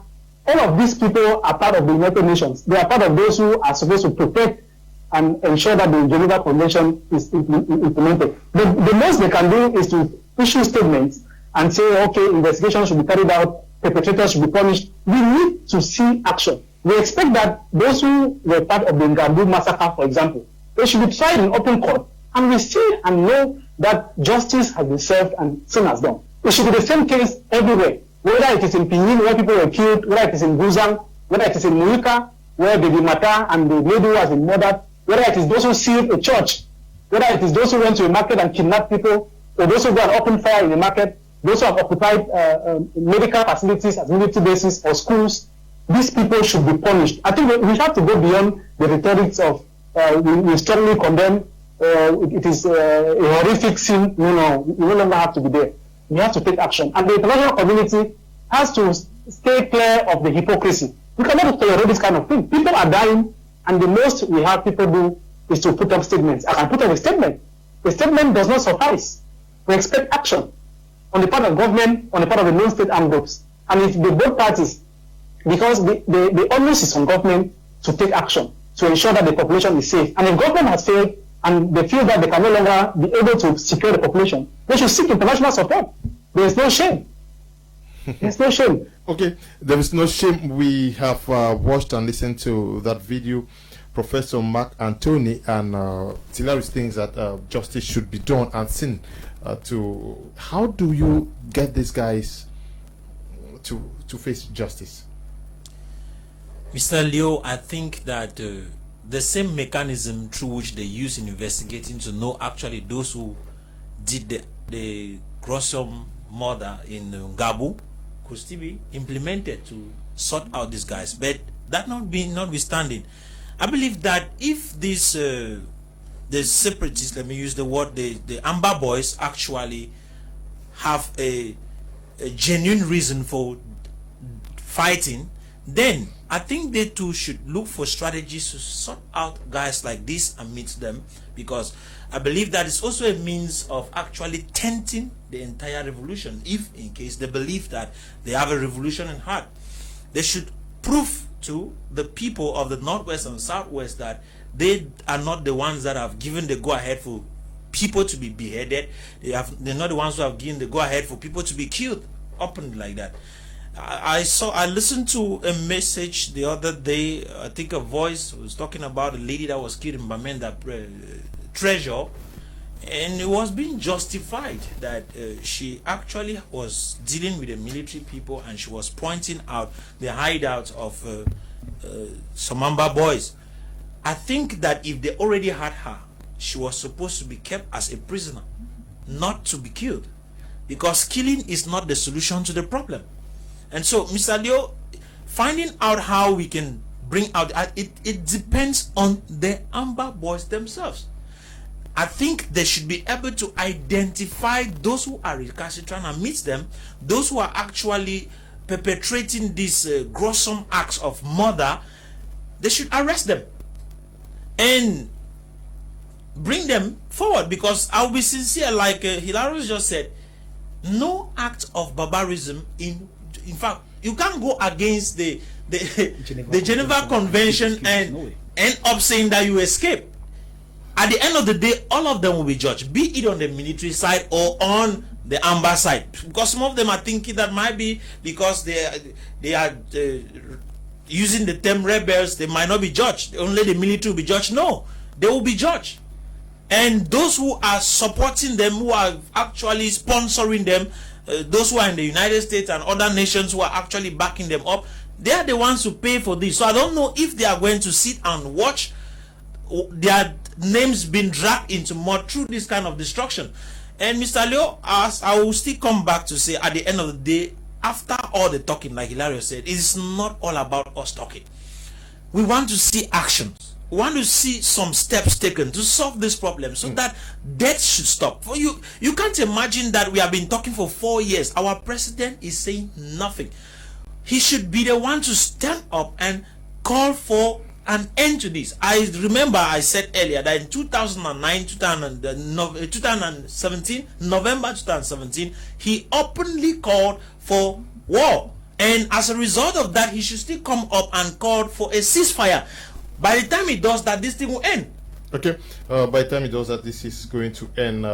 There is urgency for similar actions not to happen again across our conflict-stricken regions of the southwest and northwest region. How do we avert this? The simple thing we can come out of this, I think the government knows more than myself. I might only be reminding the government. The government knows, but refuses to apply, and then send agents of the party who come on platform and say, we don't know who to talk with. No, this government is intelligent than myself. I say very, very intelligent. I have told persons that if you want to rate intelligence services with countries operating in Africa, Cameroon, if you count the first 5, Cameroon is among. I'm talking about intelligence services. The government can pick me at any time. The government can intercept me at any time. That's very perfect. If you want to know that, touch a uniform officer and stay in the secured zone in the 8 regions. Where is a commissioner of police? It's a matter of time, they will pick you out. So if we have this intelligence in the government circle, why don't we take this intelligence system and solve a problem? How do we solve this problem? I am afraid we have repeated for 4 years until we are getting tired. And I'm sure Yaoundé always says, let's lay and the chanter. Let's do chanter comme d'habitude. On va continuer à chanter. Because it is simple. We have an issue at hand. Prisoners of war are there. My friend, my brother talked of the release 100 this and that. We're talking about people that have central command in a conflict and not people who don't have central command. If you sit here and you talk about there is somebody who was once the white coming in amber, he comes and hides and goes out, comes and hides and goes out, and he says he has dropped his arms, and you say amber has dropped his arms. What influence is that man? But if we hear General Ayeke, we hear Phil Masha, General Commando, General Bom Bom, there are many names we have laid their arms, just like we had the issue of General Nambere. It begins to make some sense that these are the people who command the shot. But the moment you are not yet arriving at that, it means that something is wrong with cosmetic solution. So the real thing we should do is that, one, if the government keeps aside cosmetic solutions, because if I am a Yaoundé, all those government officials who told us that this thing can be solved with the twinkle of an eye and say on va le neutraliser, they will come and answer question at Itoudi. 4 ans passés, qu'est-ce qui se passe? The government is spending more budget to maintain military. Millions are going every day. They are repairing armored cars. They are getting guns and bullets, which are all expensive. When we don't have roads, we don't have hospitals, there are no schools. Is this not wickedness of the first order, for God's sake? So the way out, I think that if the government decides, now throws a throw. Professor Magdo said something which is correct here, that the government has an upper hand.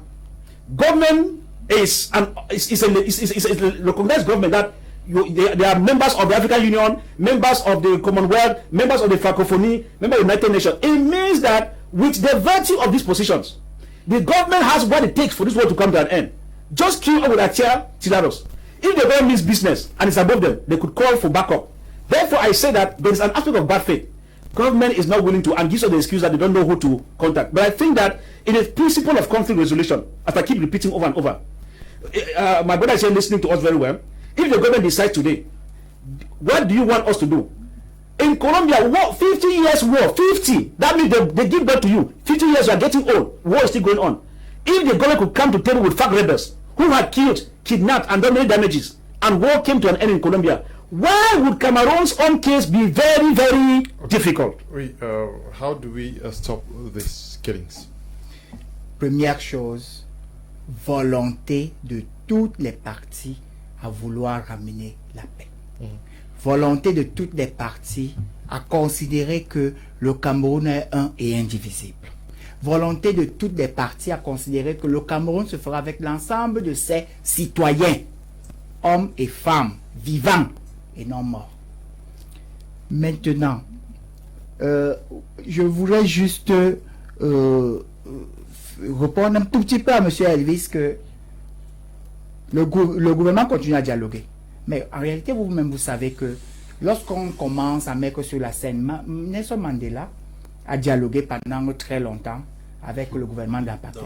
Mais au moment où on a ressorti les conclusions, en fait, ils avaient déjà eu l'accord. Donc, c'est pour vous dire, lorsque Ayuk Tabé, lui, a fait sa sortie, malgré que ce n'était pas cela, mais il a tout de suite été repris par une autre frange de son propre camp, disant que lui n'est même pas légitime pour pouvoir parler au nom de leur mouvement. Donc, à partir de ce moment-là, nous disons que à chaque fois, on sait ce on voudrait que le gouvernement fasse. À chaque fois, on sait ce qu'on accuse le gouvernement, de ce qu'il doit faire. Mais de l'autre côté, on n'entend pas les uns les autres dire « Voici ce que les Amba Boys doivent faire. Voici ce à quoi eux aussi doivent être responsables. » Ils sont responsables de rien. Ils tuent les gens meurent, ils brûlent les hôpitaux, et on dit il faut les reconstruire. Pour les reconstruire, c'est dans le cadre de l'opération de reconstruction du ministre Paul Tasson. On dit non, comment on va reconstruire parce qu'on est encore en situation de guerre. Mais et encore on va brûler le prochain hôpital. Voilà la situation. Et chaque fois qu'on a détruit une école, où nos enfants doivent aller à l'école, et on va dire que quel avenir qu'on souhaiterait pour ces enfants. Okay. Donc ici la solution est que il y a des devoirs, des obligations, mais que cela soit également bien établi de part et d'autre. Ici, nous suivons tout simplement un dossier à charge contre le gouvernement, mais aucune responsabilité ou bien aucune responsabilisation des Amaboy ou bien des sécessionnistes. Qu'est-ce que eux, ils veulent faire pour qu'on puisse en sortir? Mais ils sont tout simplement en train de nous envoyer un message que eux, ils ont choisi la voie de la barbarie. Mais à un moment donné, l'État est obligé de considérer qu'il doit prendre ses responsabilités. Parce qu'on ne peut plus continuer à perdre des citoyens de la sorte. Okay. Tilarus Atia, how do we get out of the current situation so that September does not look like what we are living in August? Yeah, from today's discussions, we have agreed that the victims of today's atrocious conflict are not merely anonymous, but they are literally countless. We cannot count those who have died, cannot count those who have displaced and all of that. So it means that it is for us to take our responsibilities today, because the state gets its power from the population. The armed groups get their power from the population. So the population, I think they are fed up. I'm not sure there's anybody who is happy with what is going on. So the population has to rise. The population has to rise. If they can rise against government, they should be able to rise against non-state armed groups like the ones we have. We have communities that have survived. Communities like in Camer. Camer has survived. They have insulated themselves to some extent. There are communities where we have military bases. We have a community like in Manawobe in Bumbe, where there's a military base. The military is not killing people around. Like people claim that it's a military that is killing people. So they mean that something provokes the military to carry out action. And because the non-state armed groups, they provoke the situation and they hide with civilians, it makes it difficult for government to act without having civilian casualties. So those who are handling the rebels abroad, they should go back and read the Geneva Conventions and see how it kills them. And because the state is giving amnesty, it must not be decreed. We have seen people like General Nambere, Kawa Yannick, and Sokso Nkowa and others who have killed, who have admitted and confessed that they killed in the bushes, and they have been pardoned by the state through the demobilization process. Even the activists who are abroad, they can also be pardoned in a similar manner. If they simply come out and say, okay, we no longer want to fight. If, for example, Field Marshal in Nigeria calls the moderator of the PCC, for example, that look, I have dropped my arms, I'm scared that if I go out, the military can kill me along the way. They will take measures. The church leaders, the bishops and others can take measures to take him out of the bush and secure him and ensure that he is safe. There are measures, there are escape routes for those who are in the bushes. You must not go by yourself to the jail, for example. Go through the soft targets, go through the pastors, go through your religious, your chiefs and others, and disarm yourself and surrender. And present your demands through the right channel. When Mancho BBC was in the coffin, he made his demands clear. When Dr. Fontaine, Abdobala and others were leading protests, their demands were clear. But as it stands now, nobody knows where the armed groups are going to. Because it appears if it is not independence, then it is the highway. Everybody should die. We cannot keep on moving in that line of thought. We are in a gray zone of peace because we are between a war and peace. And people want peace. So the handlers of the rebels, they should rethink. I remember the Archbishop of Bamenda had talks with Eric Tato and others and other activists. They should be able to consolidate these talks and let us know the demands. What did they say? What are their compromise positions? And let us start from there and we move on. I want to say that since 2017, most of the demands of the teachers and lawyers have been met. But nobody talks about it because the armed conflict has drowned everything. The request for development, the ring road, nobody can develop it today because of the war. The marketing board were complaining about the West Cameroon Bank and every other thing, the Limbe Deep Seaport, and all the projects that we wanted can no longer be realized. Every government has a good faith. The war is taking a heavy toll. We were complaining that yesterday the government has destroyed the marketing board. Today we are destroying the CBC by ourselves. That's the second employer of labor after the state. We are destroying Kamer.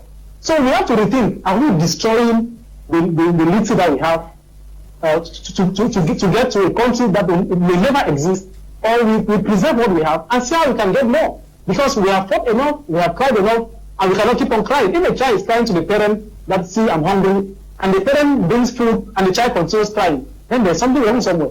So we have to go back to where the rain started beating us and see how we can get an umbrella and insulate ourselves from the rain. Okay, Tilaus, thank you very much. What should the population do? Because the question is that I posed is whether the population was so helpless in this situation.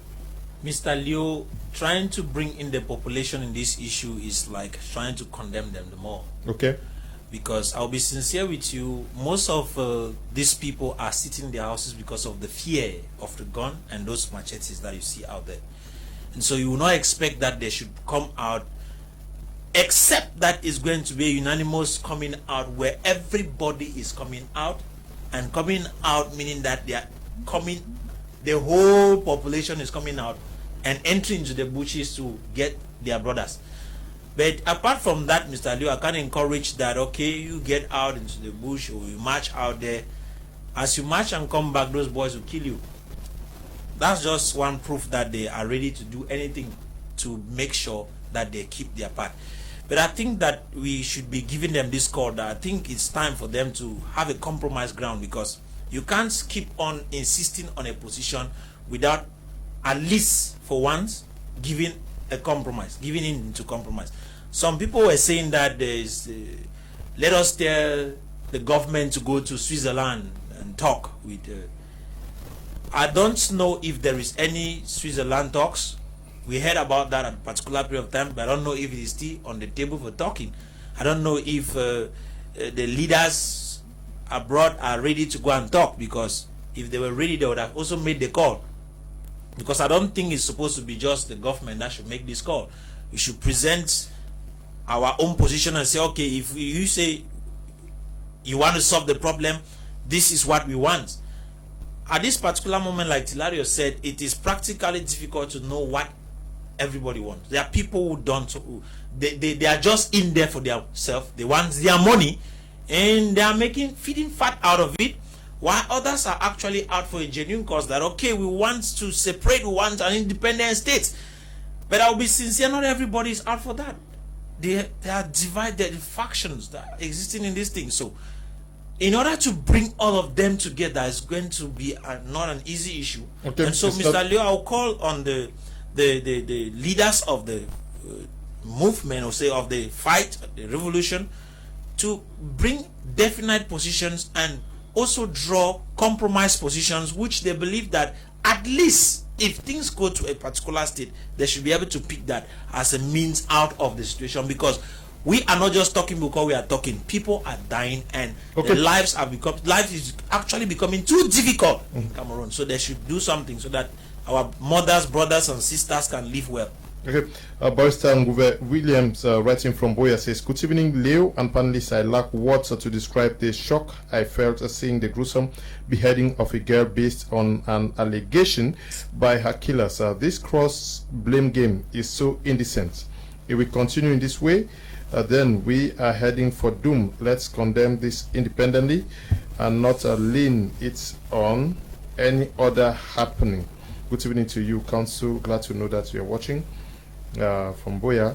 Hello, but it's surprising when the government creates an impression like they don't know who to dialogue with, or it's difficult meeting with the separatists to dialogue when the separatists were there with them at the Grand National Dialogue. It's high time we all get serious. Agbo Eno writing from Boya. Good evening to you, Agbo Eno.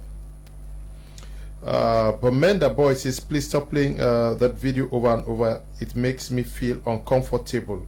Okay, Bamenda Boy, good evening to you. Afu Stephen, which says, horrendous sins, Mr. Liu, despicable and unpardonable. Humans being treated this way really, really hurt. Good evening to you. Difficult to even watch the scenes. This one says, what happened today was just horrific, pathetic, and unacceptable. It looks like premeditated murder. It is a one-word sad. Leadership on both sides needs to sit down. J.N. Agbo. He says, the African Union, I'm sorry, is a shadow.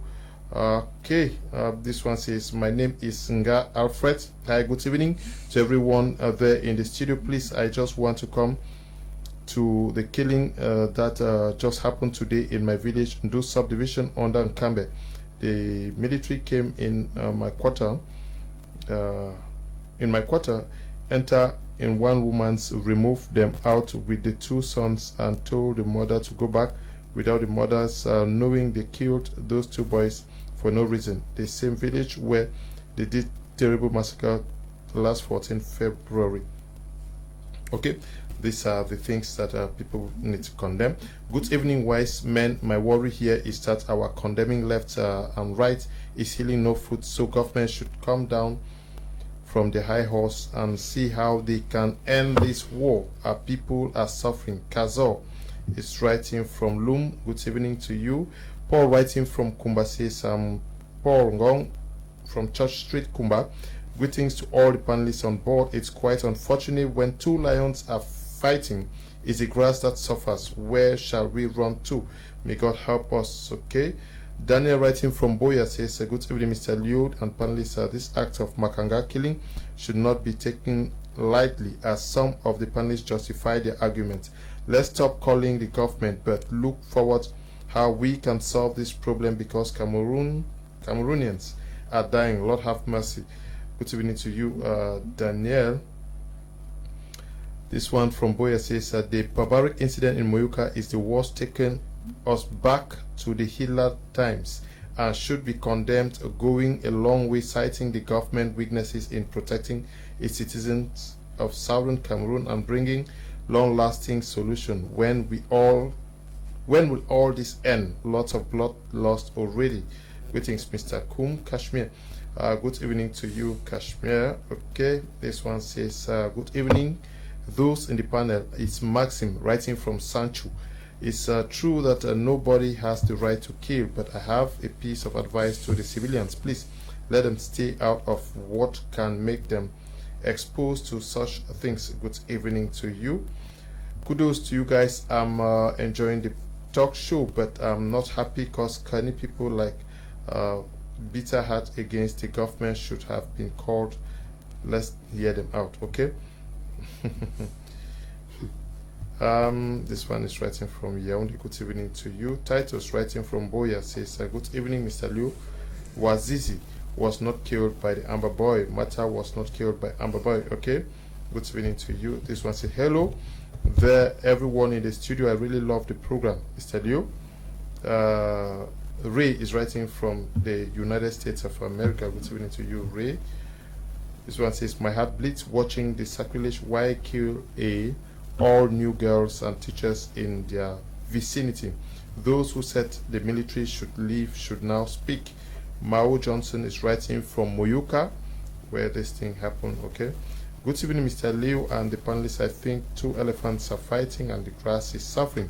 This is because I've not seen any soldier or Amber Boy being given such devilish treatment. Lobson is also writing from Yaoundé. We have to end at this juncture. We want to say thank you for Elvis Tayon for coming to talk to our televiewers all the way from Boya. Well, it's my pleasure being present here, though all is not well in the land. And I think that the only thing we can do And the honest truth is for us to take the bull by the horn and face the truth. And facing the truth means that we should be able to tell the government, "San evapa." And if we do this, the government will dialogue with these boys, agree on a neutral venue. That's the conflict resolution. You don't come to solve a conflict when you are still on a high horse. You come down, behave as equal to the other. Though you are not equal, you people talk. You get a secured venue accepted by both parties. Get a third party accepted by both parties. Go to the area, sponsored even by the state, agreed upon, and then you come back and begin implementation. I think if we don't do that with the system we have in place now, where we keep on justifying that who do we talk to, there are various factions. I said in South Sudan, even in the Kivu region, where we had Laurent Kunda in the DRC. Laurent Kunda was the main general in the northern region of DRC. He had more than 28 factions that were fighting, but at the end of it, we still saw that when the thing comes in, when a state wants to maintain peace, you begin with those who are willing. As you begin to go on, even the one who's still on the fence begins to get blamed. They start asking, but peace is going on. What are you waiting behind? What do you want? A time will come when even people start going against you. See you as a pole at the end, you start seeing people joining. So my question is, let us take the message to Yaoundé. There should be no excuse that you are not calling for peace and dialogue because you don't know who to talk to. It's a lie. You know some people to talk to. Start with the ones who are available. As you begin to go, before 2-3 months, the other smaller factions where they will start joining the other ones. Before you know it, this problem is solved. Let the state do us good through our brother here, Youth, the CPDM man who is here in the studio. Thank you. Okay, Monsieur Youth, thank you for coming.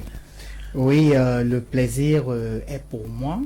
Le plaisir est pour le RDPC de pouvoir venir partager notre point de vue et surtout continuer à présenter nos sincères condoléances et à dire que chaque citoyen camerounais du nord-ouest, du sud-ouest ou de tous bords perdu, c'est véritablement une forme de développement, une âme véritablement perdue pour notre pays et c'est dommage pour nous et nous souhaiterons, nous appelons les uns les autres à plus d'apaisement et à comprendre que l'être humain doit d'abord être célébré dans sa forme la plus exemplaire possible de dignité.